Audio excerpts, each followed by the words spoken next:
পৃথিবীটা এমন হয়ে গেছে, ছেলে বাপের কথা শুনে না, কিন্তু এই একটা অবলা প্রাণী, সেটাও মানুষের কথা শুনে। তো দেখতে পাচ্ছেন আজকে আমাদের এই বাচ্চাটা, আমি যা বলবো তাই শুনবে।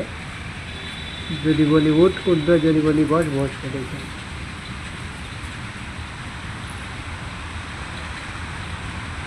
আয় আয় আয় আয়, দেখছেন? আয়।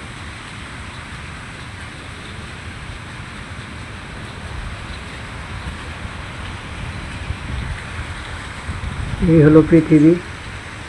মানুষ মানুষের কথা শোনে না, কিন্তু পশু পাখি ঠিকই মানুষের কথা শুনে এবং বুঝে। আয় আয় আয় আয় আয় আয় আয়।